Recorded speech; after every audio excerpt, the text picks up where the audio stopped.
auditeurs de la radio et télévision Tambara, vous pouvez désormais suivre votre chaîne de télévision préférée Tambara sur le satellite BadrSat 7, angle 26 degrés Est, fréquence 11010, polarisation verticale, symbole REC 27500.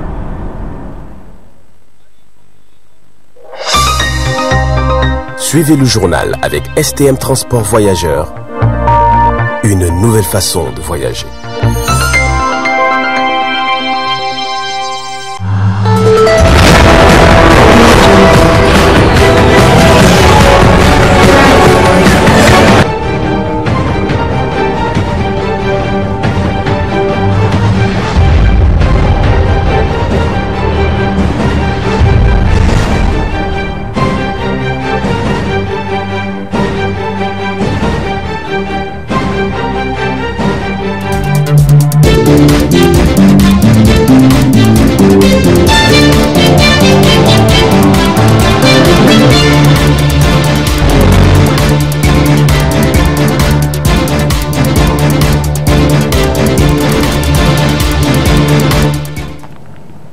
Merci de prendre part à ce 20h15 que nous ouvrons avec la conférence de presse organisée hier par l'ambassade d'Iran au Niger suite à l'arrivée de M.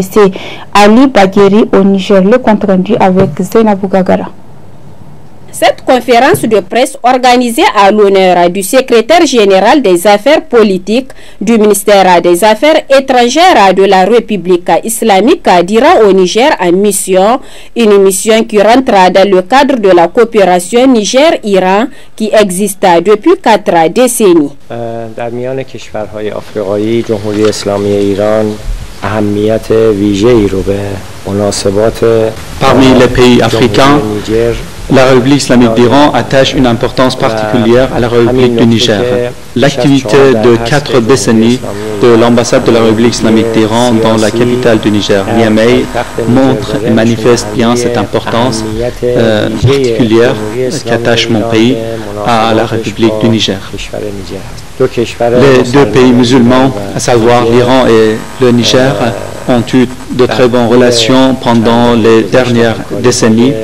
Et aujourd'hui, ils pensent à élaborer de nouveaux mécanismes pour renforcer et développer ces relations bilatérales.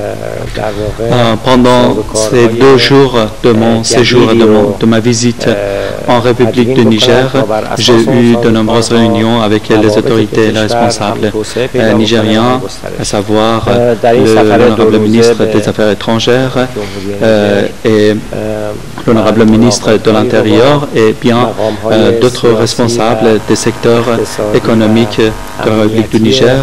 Nous cherchons les nouvelles voies, les nouveaux mécanismes pour développer les relations. Cherchons également de nouveaux cadres pour renforcer les coopérations économiques entre les deux pays. Et nous en avons trouvé quelques-unes. Parmi ces accords, je peux citer enfin un nouveau épisode de la commission mixte économique entre les deux pays qui se tiendra dans quelques mois dans la capitale de la République du Niger. Nous espérons qu'à la lumière des discussions que nous avons eues pendant ces 2 derniers jours avec les responsables et les autorités nigériennes, ainsi que grâce aux déplacements et aux visites officielles des autres autorités des 2 pays aux capitales réciproques des 2 pays, nous serons témoins du renforcement des relations dans un avenir proche.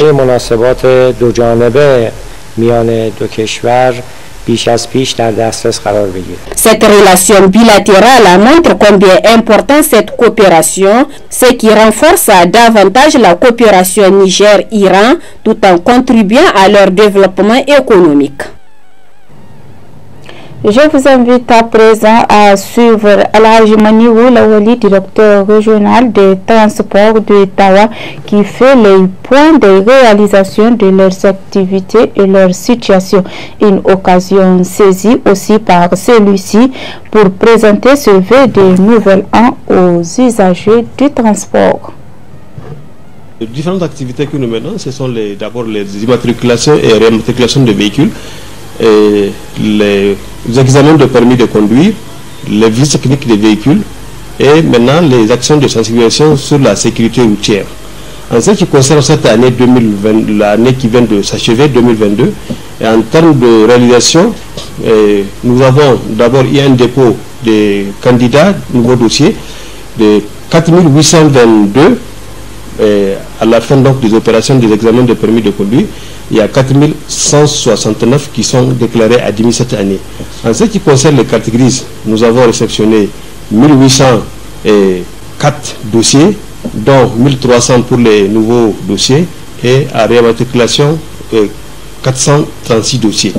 Pour les visites techniques, nous avons effectué des visites techniques à 188 véhicules seulement pour cette année.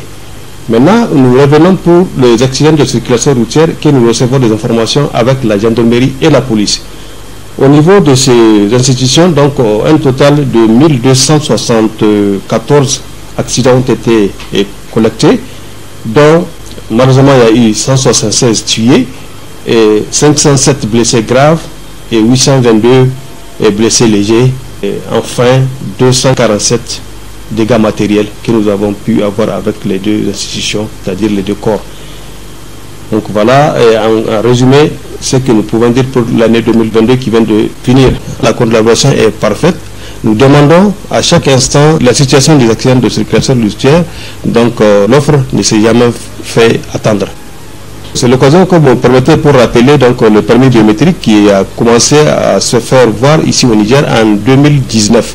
Donc les opérations continuent, les délais, on a donné des délais, et maintenant vraiment nous sommes en phase de fin de tous les délais. Et tout celui qui a son carton rouge avec lui, il est en infraction s'il n'arrive pas à venir pour changer ce permis de conduire. Et l'activité dans ce sens, vraiment, ça se déroule bien. Et surtout ces derniers temps, avec le communiqué de la Direction générale de la police et aussi la promotion pour le dédouanement, vraiment le travail se fait impeccablement. Et les usagers viennent en masse pour pouvoir se faire offrir le service. Quand vous prenez par exemple cette année 2022 qui vient de se finir, en ce qui concerne le permis de conduire, on a réalisé une recette de 52 520 000 et en ce qui concerne les visites techniques, donc 2 120 000 et au niveau de carte grise 21 9 000 francs CFA. Quand vous totalisez, vous aurez dans les environs de 75 millions de francs CFA que la direction régionale des transports a mis au niveau du trésor national à travers les timbres fiscaux. L'allègement, déjà l'État a fait l'allègement, mais seulement il y a nous sommes en prolongation pour ce qui concerne la pression sur le contrôle de la circulation routière. C'est jusqu'au 31 janvier 2023, à partir duquel maintenant vraiment certainement les contrôles vont s'accentuer pour que chacun qui n'est pas à règle puisse s'y mettre. Le dernier mot par rapport à ce que j'ai dit, donc c'est l'appel à tous les usagers de pouvoir, ceux qui n'ont pas déjà fait leur immatriculation ou bien qui ne possèdent pas leur permis de conduire ou bien qui ont du retard par rapport à la conversion de leur permis de conduire, de pouvoir le faire à temps avant que vraiment les sanctions ne commencent par tomber. Nous souhaitons une bonne année 2023 à tous les usagers du transport, les syndicats de transport, que ce soit les transports de voyageurs, transport marchandises, les acteurs des auto-écoles, et les acteurs de tricycle, qu'on appelle les ADDTAP, et les Kabukabu qui sont nos partenaires incontournables. Au Niger, la corruption est un phénomène qui a gagné du terrain et le secteur public est le plus touché. Mais qu'est-ce qui explique l'avancée de ce phénomène dans notre pays et quelles en sont ses conséquences dans le développement du pays? Un extrait avec le coordonnateur du réseau anticorruption avant de le retrouver en partie magazine de cette édition. Au Niger, les causes de la corruption sont multiples en réalité, parce que quand on regarde dans un premier temps, il y a la question de la politisation de l'administration, ce qui fait qu'en sorte qu'on nomme en réalité ce qu'on veut et pas ceux qui peuvent faire le travail. Ça, c'est un premier aspect. La deuxième des choses, c'est que c'est le déni des institutions de la République. Lorsque les trois pouvoirs en réalité sont sous tutelle d'un seul pouvoir, au lieu que chaque pouvoir puisse jouer conformément son rôle, selon le principe de la démocratie, qui est le pouvoir exécutif, législatif et le pouvoir judiciaire. Lorsque ces trois pouvoirs, chacun n'arrive pas à jouer son rôle, ça, là aussi, en réalité, c'est une défaillance qui nous amène à la corruption. Lorsque notre pays, le Niger, en réalité, malgré des dispositions qui sont claires, qui sont prises en compte dans les codes aussi, ou les dispositions internationales telles que la Convention des Nations Unies contre la corruption, aussi la Convention africaine de prévention et de lutte contre la corruption et le protocole de la CEDEAO sur la bonne gouvernance que le Niger a adopté, la mise en œuvre en réalité de ces textes au niveau national fait défaut. Donc, ça rend pauvre en réalité un État et ça rend vulnérable un État et ça retarde le développement d'un pays. Dans le cadre de la sensibilisation des violences faites aux femmes et aux filles, nous avons tendu le micro à Kadiatou Idani, présidente de l'Association des jeunes filles pour la santé et la reproduction, pour parler de l'une des formes de violence faites aux femmes. Le sexisme, tout simplement, c'est des attitudes de discrimination fondées sur le sexe à l'égard d'une personne. C'est la forme de violence la plus répandue et la plus courante dans nos sociétés, qui très généralement est adressée à l'égard de la femme. Le rôle de la femme dans la société africaine est quand même un rôle très important, parce qu'elle est considérée dans nos sociétés africaines comme l'épicentre de la famille. Et au regard de tout ça, il y a chaque jour des propos, des attitudes sexistes que nous dénonçons toujours, parce qu'il suffit d'un acte ou d'un comportement, ou même quand tu ne fais rien, on te dit, parce que tu es une femme, c'est toi une femme qui doit faire ça, c'est toi une fille qui doit faire ça, c'est toi qui es comme ça, tu dois être ci, tu dois être ça, une femme ne doit pas être ci, une femme ne doit pas être ça. Et c'est des choses, c'est une violence quand même morale.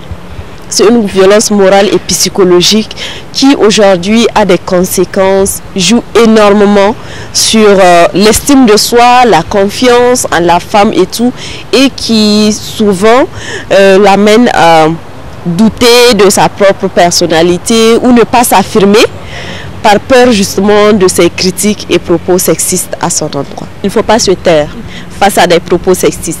Il faut qu'on puisse notifier à la personne que nous ne sommes pas d'accord, nous n'acceptons pas ces propos sexistes et que nous les dénonçons à chaque fois que nous sommes victimes ou témoins.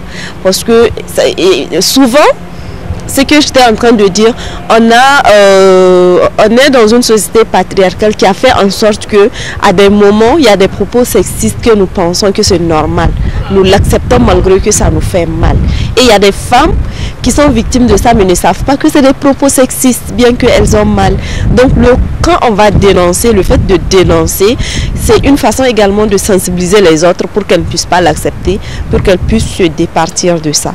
Mais vraiment, j'insiste sur ça, dénonçons, rejetons les propos sexistes à l'égard des femmes, à l'égard de nous, quand ces propos nous sont adressés. Nous n'avons pas à les accepter. Ce que je dirais aux survivantes quand on est victime de propos sexistes, c'est à des degrés également de toutes les façons, parce que c'est vrai, la loi, on n'a pas encore une loi spécifique au VBG, mais quand même je sais que l'injure et les insultes et tout est bien condamné par la loi. Donc ils peuvent s'adresser à l'autorité compétente, que ce soit à la gendarmerie, que ce soit à la police, parce qu'on a des divisions de protection des femmes et des filles contre les violences basées sur le genre. Et il y a également des associations de prise en charge. On a SOS, femmes victimes des violences. On a également notre structure, AGFSR. On a COGEFIL, on a bien d'autres structures qui sont dans la sensibilisation, l'orientation des victimes basées sur des victimes de violences basées sur le genre. Donc, quand vous êtes victime de violences basées sur le genre, des propos sexistes, dénoncer pour commencer et vraiment chercher de l'aide à la personne qui est plus proche de vous, que ce soit les autorités judiciaires ou des organisations de défense des droits des femmes. Ils sauront bien vous orienter et vous prendre en en charge. Le conseil que je donnerais, c'est que chacune de nous, en tant que femme, en tant que fille, nous puissions croire en nous-mêmes.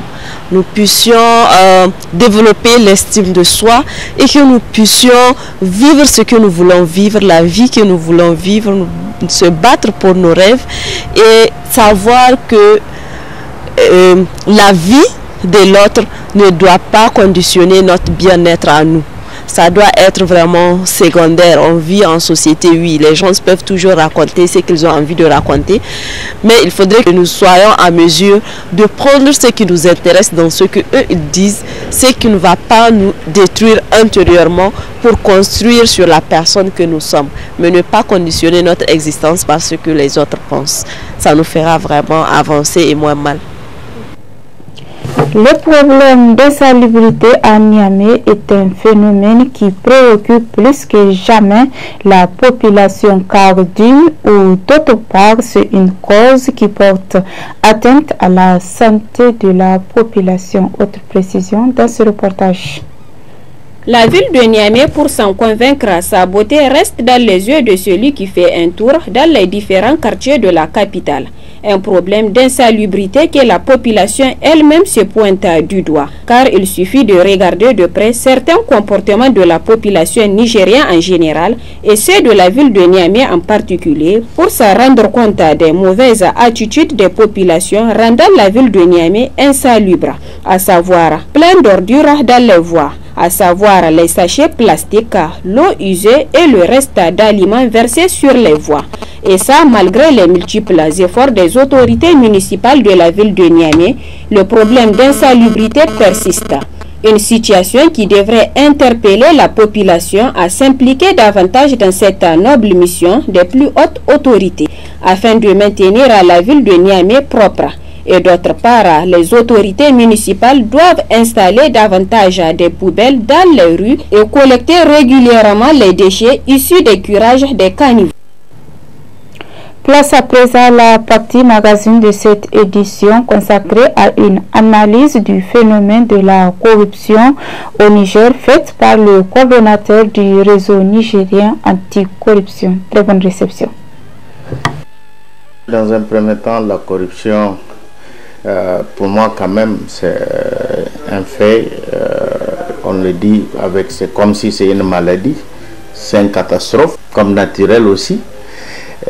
Qui en réalité est la capacité au fait des êtres humains qui sont en charge de la gestion des biens publics ou des biens privés, qui dans leurs actions, il y a un manque de transparence, de dignité, un manque de redevabilité et un manque d'intégrité.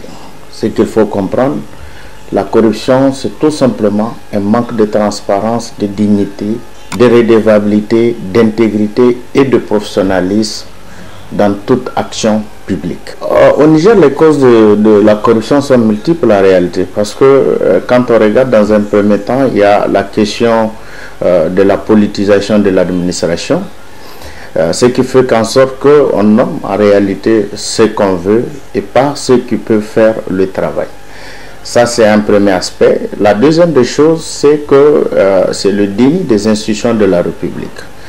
Lorsque les trois pouvoirs en réalité sont sous tutelle d'un seul pouvoir, au lieu que chaque pouvoir puisse jouer conformément à son rôle, selon le principe de la démocratie, qui est le pouvoir exécutif, législatif et le pouvoir judiciaire. Lorsque ces trois pouvoirs, chacun n'arrive pas à jouer son rôle, ça, là aussi, en réalité, c'est une défaillance qui nous amène à la corruption.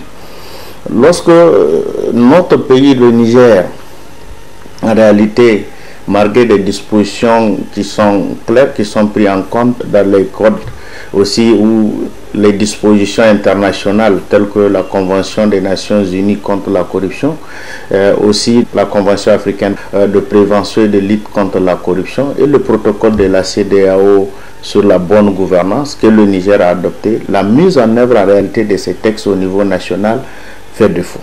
Donc, parmi les causes encore, on a le manque de leadership et de vision éclairée en réalité de nos gouvernants qui en réalité n'ont pas le souci de développement et de transparence et surtout le souci de redevabilité de pouvoir rendre compte au peuple. En plus de ça, il y a le laisser-aller.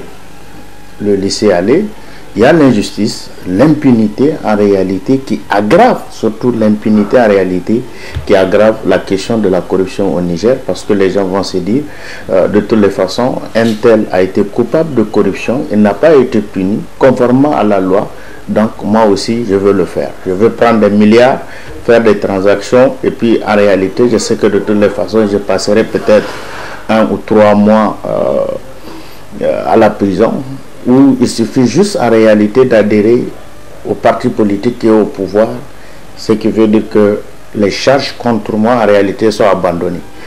Et il y a aussi en réalité cette question d'incivisme, en réalité que ce soit des populations eux-mêmes. Il y a aussi l'ignorance en réalité qui est une des causes profondes, parce que beaucoup de personnes ne savent pas en réalité que la corruption est un délit et aussi est un crime, parce qu'aujourd'hui au niveau international la corruption en réalité est définie comme un crime en réalité, et en même temps c'est une violation aux droits humains.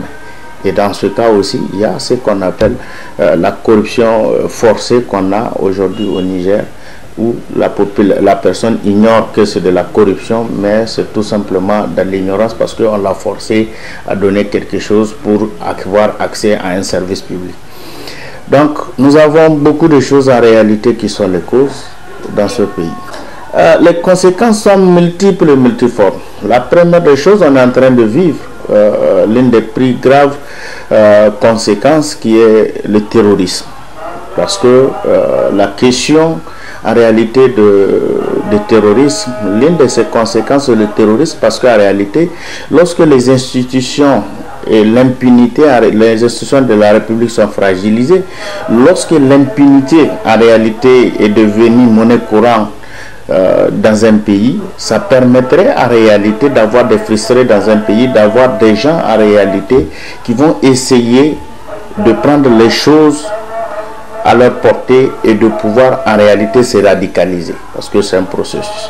Et de ce processus de radicalisation, ça les amène en réalité à l'extrémisme, et de l'extrémisme à être des terroristes, parce que tout simplement à un moment il y a un fait, ils ont été coupables, ils ont été quand même à un moment biaisés par tout ce qu'on a comme instrument juridique de la base jusqu'au sommet. À part ça, il y a la conséquence économique pour le pays. Ça permettrait en réalité, lorsqu'on regarde parmi ces conséquences, permettre à d'autres personnes de s'enrichir sur le dos du peuple. Ce qui fait en sorte que les personnes qui sont au niveau du pouvoir, en réalité, vont essayer, un minimum de personnes vont essayer de détourner les fonds publics et laisser le peuple dans la misère et dans la pauvreté. Et la preuve aujourd'hui au Niger, plus de 30% de la population vit dans l'extrême pauvreté. Et en plus de ça, parmi les conséquences en réalité, ça permettrait aussi la délinquance des jeunes, et aussi ça réduit l'efficacité des services publics. Et il y a toujours des conséquences en réalité, par exemple, qui ont droit au droit de la vie. Je prends par exemple lorsqu'on donne un contrat de construction d'une route. Goudron par exemple, on dit 10 mètres, et que dans ce processus, on décide en réalité, quelqu'un quelque part décide d'enlever 1 mètre de chaque côté. On aura quoi? 8 mètres. Ce qui veut dire que la capacité de la route de pouvoir permettre au nombre de véhicules d'aller et de revenir, et de l'espace qui permettrait à 2 véhicules de pouvoir passer sans pouvoir se frotter, cet espace est mis en cause parce que quelque part quelqu'un a fait quelque chose, c'est qui aura des conséquences sur la vie des citoyens.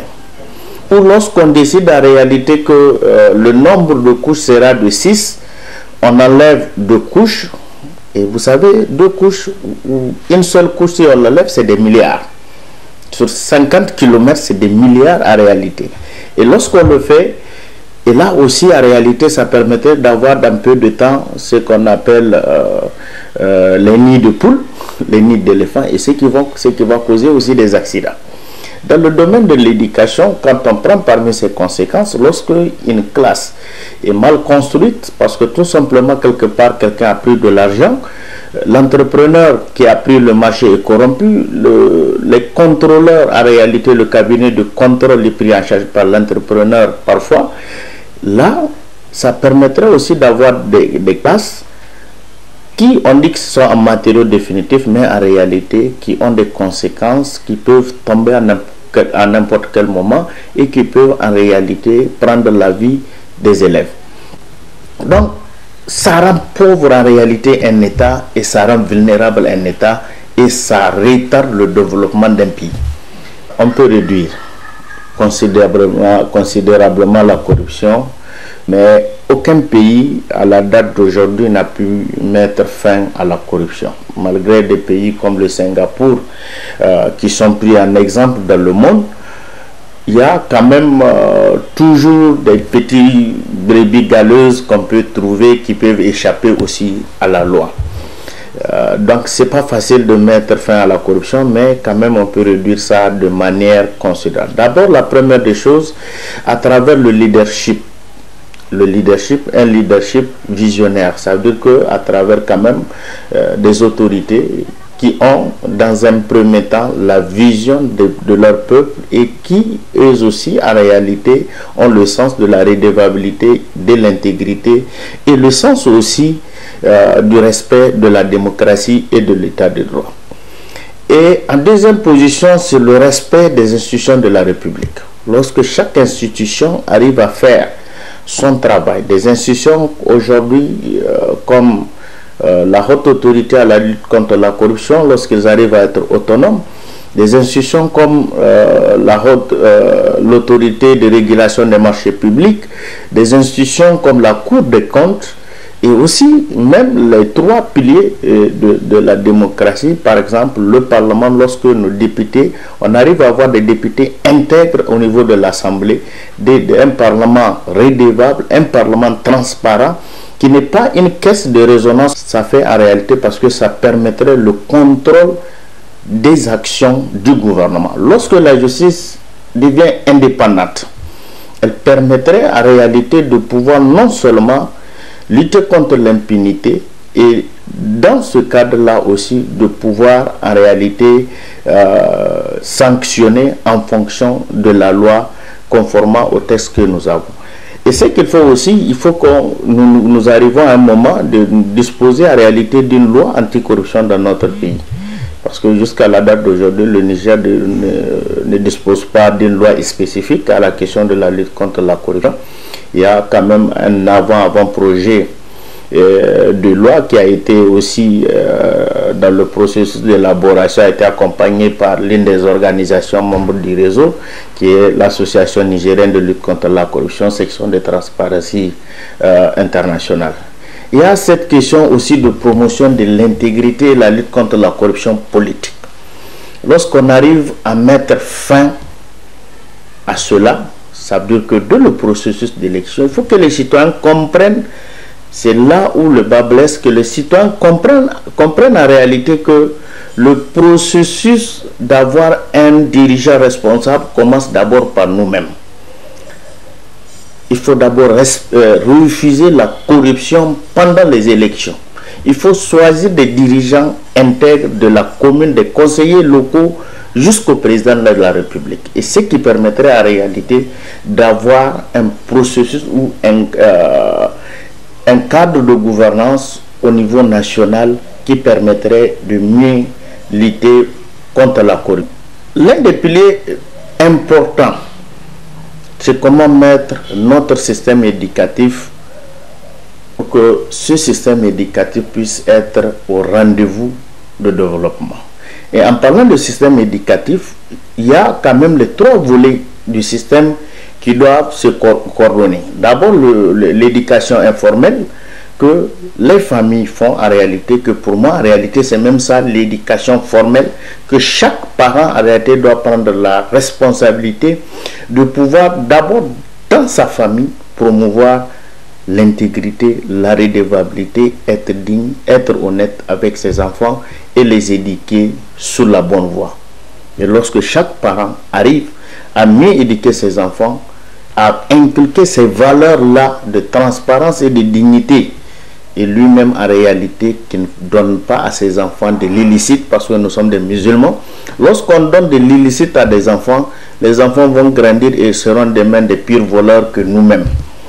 Ça, c'est la première chose. Et il y a la communauté qui contribue à l'éducation des enfants et l'école qui contribue aux instructions, à l'instruction et de pouvoir présenter certaines normes pour pouvoir aller de l'avant.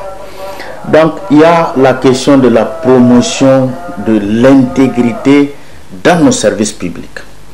Que ce soit les forces de l'ordre, les forces de défense et de sécurité, que ce soit la justice, que ce soit dans toutes les administrations jusqu'au niveau municipal, il faut qu'on ait un code d'éthique au niveau de chaque service qui permettrait non seulement à toute personne qui ne respecte pas ces codes d'éthique et de déontologie, qui ne respecte pas ces codes d'intégrité en réalité d'être sanctionné, ce qui permettrait aussi de voir en réalité de faire école à d'autres. Il y a la promotion des valeurs à travers la récompense des personnes en réalité qui sont intègres et aussi à travers leur responsabilisation dans les services, ce qui permettrait à la jeune génération de prendre exemple sur eux, parce que ces gens-là, grâce à des valeurs, grâce qu'ils prônent, ça leur a permis d'être là où ils sont, parce qu'ils respectent non seulement leur profession, ils ont le sens du professionnalisme, le sens de la responsabilité, ils sont redevables et intègres.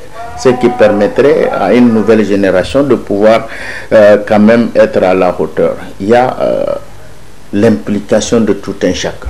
La question de la lutte contre la corruption, ce n'est pas une question seulement de la société civile ou du gouvernement ou de la justice. C'est une question en réalité qui implique non seulement le pouvoir public, en commençant par le chef de l'État qui doit donner l'exemple lui-même d'être intègre, redevable et transparent, et lui aussi qui devrait lutter contre l'impunité même autour de lui. Et il y a aussi les journalistes qui doivent contribuer aussi à cela. Il y a aussi l'implication des étudiants et des entreprises privées qu'on doit impliquer dans cette question de lutte contre la corruption. Donc c'est ensemble la réalité que nous pouvons bannir ce phénomène de notre comportement, et nous devons en réalité mettre l'accent aussi sur la religion, parce que nulle part, dans aucune religion, la corruption n'est tolérée. Et d'ailleurs dans l'islam, Dieu dit: je bannis le corrupteur et le...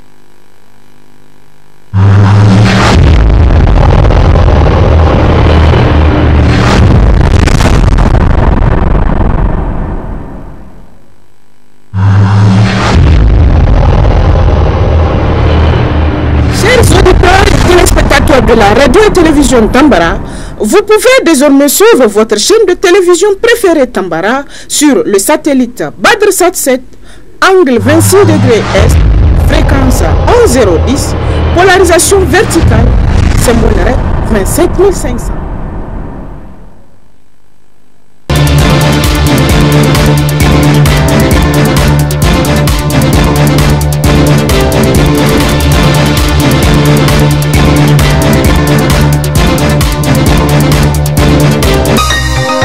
Ce journal vous a été présenté par STM Transport Voyageurs. Une nouvelle façon de voyager.